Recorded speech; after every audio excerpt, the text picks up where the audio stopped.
అందరికీ నమస్తే. సాధారణంగా ఎవరైనా సర్జరీ చేయించుకుంటే ఆ తర్వాత రికవరీ సులువుగా ఉండడానికి కొన్ని రకాల పద్ధతులు పాటిస్తారు. దాన్ని రీహాబ్ అంటారు. అంటే ఫర్ ఎగ్జాంపుల్ ఏమన్నా ఎముకలు విరిగి ఏమైనా ఆపరేషన్ చేయించుకుంటే ఆపరేషన్ తర్వాత ఫిజియోథెరపీలు చేయడము, ఇట్లాంటి చిన్న చిన్నపాటి ఎక్సర్సైజులు చెప్పి రీహాబ్ చేస్తారు. ఇవాళ మనం డిస్కస్ చేయబోయే కాన్సెప్ట్ ఏంటంటే ప్రీహాబ్, అంటే ప్రీహాబిలిటేషన్. సర్జరీ ముందు మనం ఎటువంటి జాగ్రత్తలు నియమాలు పాటిస్తే మన అవుట్కమ్స్, సర్జికల్ అవుట్కమ్స్ బాగుంటాయి అనేది ఈ వీడియోలో తెలుసుకుందాం. ప్రీహాబిలిటేషన్, ప్రీ అంటే సర్జరీకి ముందు చేసేటువంటి ప్రోగ్రామ్ అన్నమాట.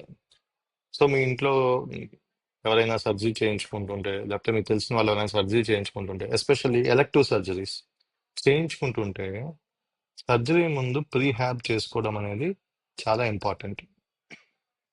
ఫర్ ఎగ్జాంపుల్, ఒక పేషెంట్కి మోకాళ్ళ మార్పిడి ఆపరేషన్ చేయాల్సిన పరిస్థితి ఉందనుకుందాం, పెద్ద వయసులో ఉన్నటువంటి ఆయన. సో వీళ్ళకి ఏం చేస్తామంటే 6 వీక్స్ ముందు నుంచి ఆ మోకాళ్ళ చుట్టూ ఉన్నటువంటి మజిల్స్, క్వాడ్రిసెప్స్ అని, హ్యామ్స్ట్రింగ్స్ అని, కాఫ్ మజిల్స్ అని, గ్లూట్స్ అని, ఈ మజిల్స్ అన్నిటికీ స్ట్రెంథనింగ్ అలవాటు చేస్తాం. సో ఎప్పుడైతే ఈ మజిల్స్ అన్ని స్ట్రెంథన్ అవుతాయో, ఆపరేషన్ చేసిన తర్వాత ఈ మజిల్స్ అన్ని బాగా స్ట్రెంగ్త్ గా ఉండటం వల్ల రికవరీ అనేది ఫాస్ట్ గా ఉంటుంది, అద్భుతంగా ఉంటుంది, and with less complications. So ఇది రీహాబిలిటేషన్ కాకుండా ముందు చేస్తాం కాబట్టి ప్రీహాబిలిటేషన్ అంటాం. సో ఈ ప్రీహాబ్ లో మనం మెయిన్ గా ఏ అంశాల మీద ఫోకస్ చేస్తారంటే, ఒకటి ఫిజికల్ ఫిట్నెస్. ఇప్పుడు మనం మాట్లాడుకున్నట్టు మజిల్ యొక్క స్ట్రెంథనింగ్ మీద ఫోకస్ చేస్తారు. సో తప్పకుండా సర్జరీ కానీ ప్లాన్ చేసినట్లయితే కనీసం 4 to 6 వీక్స్ ముందు నుంచి ఎక్సర్సైజులు చేయడం మొదలు పెట్టండి. ఎక్సర్సైజ్ అంటే వాకింగ్ ఒకటే కాకుండా దాంతోపాటు స్ట్రెంథనింగ్ ఎక్సర్సైజులు యాడ్ చేయండి. రెండో అంశం, సర్జరీ చేసేటప్పుడు అనస్థీషియా ఇస్తాం. సర్జరీ చేసిన తర్వాత పేషెంట్ మత్తులో ఉంటారు. కొన్నిసార్లు మేజర్ సర్జరీ అయితే బెడ్ మీదే ఉండాల్సిన అవసరం ఉంటుంది, ఐసీయూలో ఉండాల్సిన అవసరం ఉంటుంది. సో వీళ్ళకి ఏంటంటే హార్ట్ మీద, లంగ్స్ మీద లోడ్ పడుతుంది అనస్థీషియా వల్ల కానీ, లేకుంటే అలా రెస్ట్ లో ఉండటం వల్ల కానీ. సో సర్జరీ చేసేటప్పుడు కార్డియో రెస్పిరేటరీ రిజర్వ్ బాగుండాలి అని డాక్టర్గా మేము ఆశిస్తాం. సో కార్డియో రెస్పిరేటరీ రిజర్వ్ పెంచుకోవాలంటే ఏం చేయాలి? విగరస్ ఎక్సర్సైజ్ చేయాలి. అంటే హిట్ అంటాం, అంటే హై ఇంటెన్సిటీ ఇంటర్వెల్ ట్రైనింగ్ అని ఉంటుంది. జంపింగ్ జాక్స్, స్క్వాట్స్, బర్పీస్, ఇట్లా కొన్ని కొన్ని మిక్స్ అండ్ మ్యాచ్ చేసి కొన్ని ఎక్సర్సైజెస్ ఉంటాయి. ఇవి చేయడం వల్ల ఏంటంటే మన లంగ్స్, హార్ట్ ఎఫిషియెంట్ గా తయారవుతాయి. సర్జరీ తర్వాత చాలా కాంప్లికేషన్స్ తగ్గిపోతాయి. సర్జరీ తర్వాత ఏమవుతుందంటే కేవలం మనం సర్జరీ చేసిన పార్ట్ ఒకటే కాదు, బాడీ అంతా స్ట్రెస్ లోకి వెళ్ళడం వల్ల most of the times surgery చేసిన ఫస్ట్ 30 రోజుల్లో సీరియస్ కాంప్లికేషన్స్ వచ్చేవి హార్ట్కి, లంగ్కి. సో ఈ హార్ట్కి, లంగ్కి కండిషన్ చేసుకోవడానికి సర్జరీ ముందు మీ హెల్త్ కేర్ ప్రొవైడర్ కానీ, డాక్టర్తో కానీ, ఫిజియోథెరపిస్ట్ ఇలాంటి ఎవరితో మాట్లాడి high intensity interval training include చేసుకోండి. మూడో అంశము, కార్డియో రెస్పిరేటరీ రిజర్వ్ ఇంప్రూవ్ చేసుకోవడానికి ఒకటి స్మోకింగ్, ఆల్కహాల్ ఉంటే తప్పనిసరిగా మానేసేయాలి 6 వీక్స్ ముందు నుంచి. అలాగే కొన్ని బ్రీతింగ్ ఎక్సర్సైజెస్, మన యోగా, ప్రాణాయామము ఇలాంటివి చేయడము, లేదా బాల్ ఎక్సర్సైజెస్ మీరు చూస్తారు, చిన్న చిన్న ఊదే గొట్టాలు ఉంటాయి, దాని ద్వారా బాల్ పైకి కిందికి వెళ్ళేది. ఇలాంటి ఎక్సర్సైజెస్ చేయడం వల్ల మీ లంగ్ కెపాసిటీ బాగా ఇంప్రూవ్ అవుతుంది.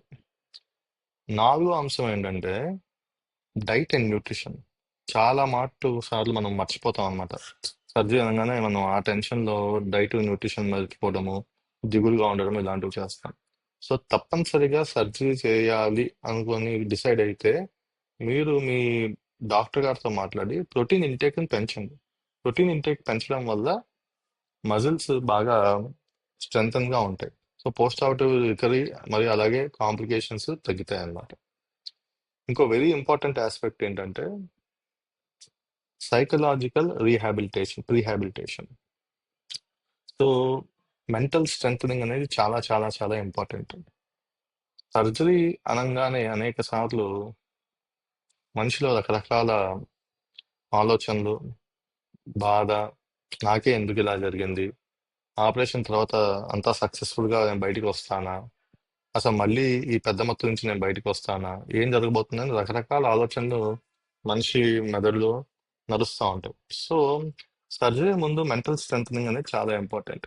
సో మెంటల్ స్ట్రెంగ్కి మీ క్లోజ్ ఫ్రెండ్ సర్కిల్, మీ ఫ్యామిలీ, మీ లవ్డ్ వన్స్తో ఎక్కువ టైం స్పెండ్ చేయడము, ఈ సర్జరీ వరకు దాని యొక్క కాంప్లికేషన్స్ కానీ దాని అవుట్కమ్స్ గురించి మీ డాక్టర్తో డిస్కస్ చేయడము. ఒకవేళ ఎలాంటి సర్జరీ మీ ఫ్యామిలీలో కానీ ఫ్రెండ్స్లో కానీ ఎవరైనా చేయించుకో ఉంటే వాళ్ళు పోస్ట్ ఆపరేటివ్గా ఎలా రికవర్ అయ్యారో, వాళ్ళ అవుట్కమ్స్ ఎలా ఉన్నాయో వాళ్ళతో మాట్లాడడము, ఇలాంటివి చేయడం వల్ల మనం సర్జరీకి వెళ్తున్నప్పుడు మనం మెంటల్ స్ట్రెంగ్త్ ఇంప్రూవ్ అవుతుంది. పోస్ట్ ఆపరేటివ్ పీరియడ్లో చాలా సార్లు ఐసీయూలో ఉండటము, ప్రొలాంగ్డ్గా హాస్పిటల్లో ఉండటము, నడవలేకపోవడము, ఇలాంటివి ఉన్నప్పుడు డిప్రెషన్లోకి వెళ్ళే అవకాశం ఉంటుంది. సో వీటన్నిటికీ ముందుగానే మనం తయారైతే ఇలాంటి కాంప్లికేషన్స్ రావన్నమాట. మరొక విషయం ఏంటంటే, ఎప్పుడైతే మన మైండ్ బాగుంటుందో మన రికవరీ అద్భుతంగా ఉంటుంది. అంటే your mental strength will translate into your physical strength. Soul mind, soul body, good mind, good body. So ఈ కాన్సెప్ట్స్ అన్ని పాటించడం వల్ల, ప్రీహాబిలిటేషన్ చేయటం వల్ల మన సర్జికల్ అవుట్కమ్స్ ని మనమే డిక్టేట్ చేసుకుంటున్నట్టు అనమాట. ఈ వీడియోలో వివరించిన అంశాలన్నీ మీకు ఉపయోగపడతాయి, అర్థమవుతాయని భావిస్తూ నమస్తే.